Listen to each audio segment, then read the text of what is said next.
the Father, and of the Son, and of the Holy Spirit. Amen. Welcome back, everyone. Good to see you all. So this is the third day of September, the first day of school. And we have, as always in our school, we have the lives of the saints. This is the examples of the great holy ones that we're called all to imitate. And so every day we begin there, because that's the point of our education. The education is not for you just to become smart and to go to college and all the rest, but really it's to acquire the mind of Christ. And the best way to do that, besides reading the Holy Scriptures and finding out about Christ himself and his incarnation, is to see the continuation of the incarnation in the lives of the saints. And so every day here we start with the lives of the saints just like we did last year. And it happens to be the 3rd of September. Just 2 days ago, on Sunday, you'll remember we had the first day of the ecclesiastical year. Did you know that for a long, long time, in fact, the entire width of the Roman Empire, the new year was September 1st, not January 1st. January 1st is something more recent. In fact, September 1st was the first day of the year, and it's in the fall because this is the beginning of the harvest season, and this is the beginning when everyone is going out and harvesting, and so the church, and in the ancient world, this was the first day of the year. Now, we're on the 3rd day of September. Let's hear who the saints are today. We have the Holy Higher Martyr Anthimus, Bishop of Nicomedia, the Venerable Father Theoctis, companion and diocese of St. Euthymius the Great. We're going to talk about him today. You can see his icon here. The memory of the Holy Higher Martyr Ariston, Bishop of Alexandria, who was burnt to death. Martyr Chariton, the Martyr Archontios, St. Phoebe, who was a deaconess of the Church of Senecre near Corinth, and a companion of St. Paul in the very ancient church. The pious Emperor Constantine the Younger, the holy new martyr Polydoros, who was hanged in New Ephesus in 1794. You know, we have a whole slew of new martyrs after the fall of the great city of Constantinople. We also have our father among the saints and the hierarch Ioannikios, Archbishop and First Patriarch of Serbia, and Saint John the Venerable, the Fool for Christ, who was in Russia. We're going to talk about Saint Theoctis, who was a companion in asceticism with St. Euthymius. And St. Euthymius is probably one of the greatest ascetics in the history of the church. Here's an icon of St. Euthymius, whose feast day is January 20th. But we're talking about his companion in asceticism, and this is the icon of St. Theoctis. And we're going to look at the life, but first of all, let's figure out where he is in the timeline.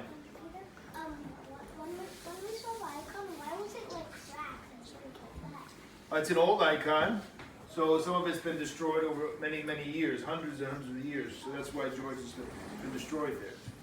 So let's look about first of all, where he lived, or when he lived. So we have our timeline, and on our timeline, he is in the 4th century, the 300s. In fact, he reposed, the late 300s, he reposed in 467. 467. So that's the 5th century. Who can tell me where the 5th century is? Anybody want to venture? Am I in the 5th century here? Where am I? No. Where is the 5th century? We got 21 centuries, right? We're in the 21st century. We go back, all the way back here, and we're back there. Yeah, during, just before the 4th Ecumenical Council. He was born around the late 300s. And let's see where he was born. Well, actually, he was born... according to the life, we don't actually know exactly where he was born, but where did he go and live the ascetic life? That's what we do know. Let's go to our Google map, and let's go from where we are here in Florence, Arizona. We're going to fly across the world here to, it's not going. Okay. We'll have to go back, and we'll go to Jericho, which is nearby. Jericho. George. Israel. Let's see. Israel. what am I doing wrong here?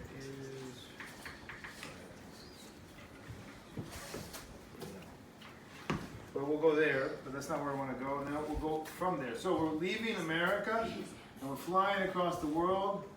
This is actually in Tel Aviv, but we're going to go a little bit further over. All right? And you see where the Dead Sea is? This is called the Dead Sea. If you go a little bit further north, you have a city called Jericho, right here. And not far from Jericho, there's this valley. Can you see the valley on the map? See that valley? Yeah, that's actually called Wadi Kelt, and that's the valley of Kelt. I'm not sure what Kelt means, but Wadi means valley. And in this valley, there's actually a monastery, a famous monastery, St. George Hozeva. And not far from here, a little bit further down toward Jericho, is where the Lavra of Faran was. And this is where our saint went to live the ascetic life. So in this valley, not far from the ancient city of Jericho, and not far from Jerusalem, if we go further out, you can see that Jerusalem is just a few miles away. Not coming up on the map. Where is it? Here. There's Jerusalem.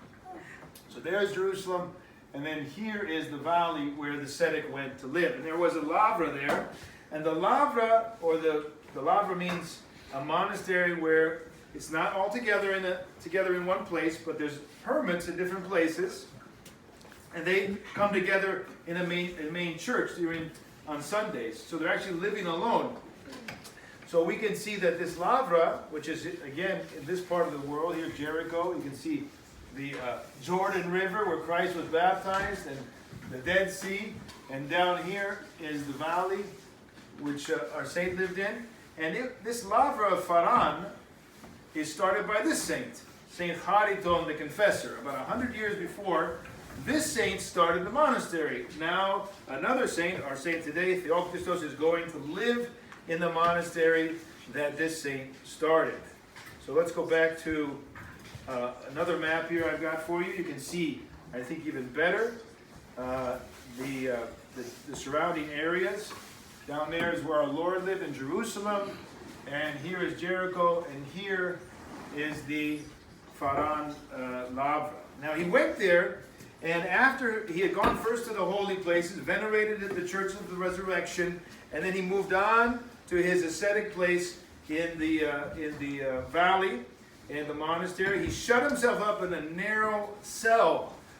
You see, the ascetics, the hermits, they don't go out into the world and preach and teach. They don't do missionary work. They don't do social work. They go in and they go into the let's say the workshop of the monastery, and they work on themselves. And the Lord works on them, and they become rounded out in the virtues. All of the passions they whittle away with their tools of the Spirit. And then they emerge after many years of struggles of patience and prayer and fasting, transfigured human beings. And then God does wonders with these people. And this is exactly what happened with the Saint Theophany. He struggled against his passions, against the demons who were coming and tempting him. And he was joined about the same time that he went to this monastery by the great Saint Ephthemios. You saw a picture of him before. Remember Saint Ephthemios, who we celebrate in January. This was a young man then. He joined St. Theophany. They became co-ascetics and lived near one another. And after a while, they moved down the valley, and they lived alone, far from the other fathers. In the 5th year, they moved down. But they had such a unity of heart. They had such love for Christ, zeal for Christ, and they had spiritual affection for one another and for Christ, and they worked together and worked out their salvation. And this oneness was so important for them. So that teaches us that we, if we're going to have success in anything we do, whether we're married or monastics, whether we're working together with other people in a business, or whether we're working together in a school like ours, we've got to have a oneness of mind, and that means we have to all love Christ. You cannot have oneness if you're not loving Christ. That's how people are united. Everything else, you can be united, but not totally, not fully, not truly united. Only in Christ can you really be united. And these two were very, very much united in Christ and in charity and in intention. And here's something they did. Listen to this, what they did together as a part of their ascetic life. Something that a lot of the ascetics did in that part of the world back then. Let's see. Here is a picture of the valley. Here's a picture not far from where they lived. You can see how desert it is. I mean, imagine living there without much vegetation at all. So they were just drinking a little bit of water and a little bit of food every day to live. In fact, they would fast for days at a time. Here's what they did, which was a common practice back in that day. After the Feast of Theophany, or Epiphany, some say, does anybody know when that is? Can somebody tell me when the Feast of Theophany is? Anybody? What time of the year is it? Yeah. After Pascha? No, not after Pascha. After another big feast. After Christmas. Go ahead. About 2 weeks after Christmas is Theophany. Theophany. That's what I wanted to say. Yeah, it's all right. Yeah. So after Theophany, they would leave. They would say goodbye, and they would go out of the wilderness. They go out of the wilderness of Kutila, which is further away from men, and they would desire nothing but prayer and pure prayer and solitude with God. And they would remain there until Palm Sunday. That's a long time, isn't it? Let's think. January 6th, and Palm Sunday usually is in April, so they've got January, February, March, 3 full months usually. They would be out in the desert alone with God, praying, and then they would come back and they would celebrate the Feast of Holy Week and Pascha together with the brothers. But they would have vigils, and they would be hot, and they would be thirsty, and they would go through this for the love of Christ. Whatever you do, as long as it's within the blessing, with a blessing, for the love of Christ, it will make you a different person. It will transform you. It will make you into a Christ-like human being. So after 5 years at Faran, these two great ascetics, as usual, they went during Lent, they went into the desert. They were led by God to a huge cavern, like a big cave, but open to the outside world. A huge cavern, which they then turned into a church. And they lived there. They settled there, and they would live off the plants that they found in the shade there. And it used to be a wild beast would be there, but it was driven away by their prayers. And they turned it into a new monastery. And their holiness would slowly brought a lot of people to them. The locals who would take out their sheep or their goats or something, passed by, saw them, conversed with them, and then they went and they started to gather people from Jericho and other places, and people would come and wanted to be ascetics with them. And they lived there in the monastery group. But St. Ephemios, who was really more interested in solitude, here's some more pictures of the area there, you can see where they were living. He was more interested in solitude, so he went out and he would live further away. He would live further away, and Theoctus became the abbot and the synobiarch, and he cared for the brethren, and they would talk to Ephemios, and they would work together on the souls of the brethren and help them along in the ascetic life. Little by little, this became a big monastery, a cenobium, and they had this cavern for its church. Imagine now you're in the desert in a cavern, some cavern here in the midst of the valley in the desert, and this is your church. You're communing with God. They weren't interested in all the stuff that people are interested in the world. They were just interested in prayer and being with God. They probably had just a few icons and a very simple church. You know, sometimes we get really caught up with the church has to be this, it has to be that, it has to be filled with this, and we have to have beautiful this and beautiful that. That's not bad. But if that takes us away from prayer, then it is bad. So if we can do that and pray and focus on God, then it's a good thing. But if not, we probably should remain more simple and more focused on prayer. So, years passed, both of them held the bonds of charity, which is not easy to do. You have to love a lot to be together and to be united to another human being and not have passions between you and trouble and worry and anxiety. And they lived that life, and they gathered people together and led them on the path of the ascetic life. And full of years, Theoctus fell asleep in the peace of the Lord on 3rd of September, 467. He was buried by St. Ephemios, who was then 90 years old. 90 years old. So St. Euthymius was probably living at least 70, 65, 70 years. And so also, I think the years doesn't tell us here, but it's probably about the same for St. Theophany. And he was buried by the Patriarch of Jerusalem. So this is our saint today, and what's our takeaway? What are we going to remember here? Let's hear from you a little bit. What are some of examples here? What's the thing that made an impression on us? Real quick. Go ahead. Patience. So they had a lot of patience, but to have patience, you got to have something else. When you're really hungry, you don't need water or food. When you're praying a lot, you don't need water and food. That's true. Actually, the more you pray, the less sleep you need, and the less material things you need. Go ahead. Venus. A lot of humility, of course. Yeah. Humility. Yeah. Basil. Not being super fancy and simple, like not having gold cloths. Keeping things real simple. Right. Right. They were totally impoverished. They had the clothes on their back. That's it. They didn't have anything. They didn't want anything. They wanted God. All God. And just like sleep on the floor. They would sleep on the floor when they did sleep. They probably didn't sleep much. Go ahead, George. I think they would have slept like they would have gathered some leaves or something like one of the bushes and just lay it down for a pillow. Yeah, probably had some little rock as a pillow or something. Go ahead. Eating plants.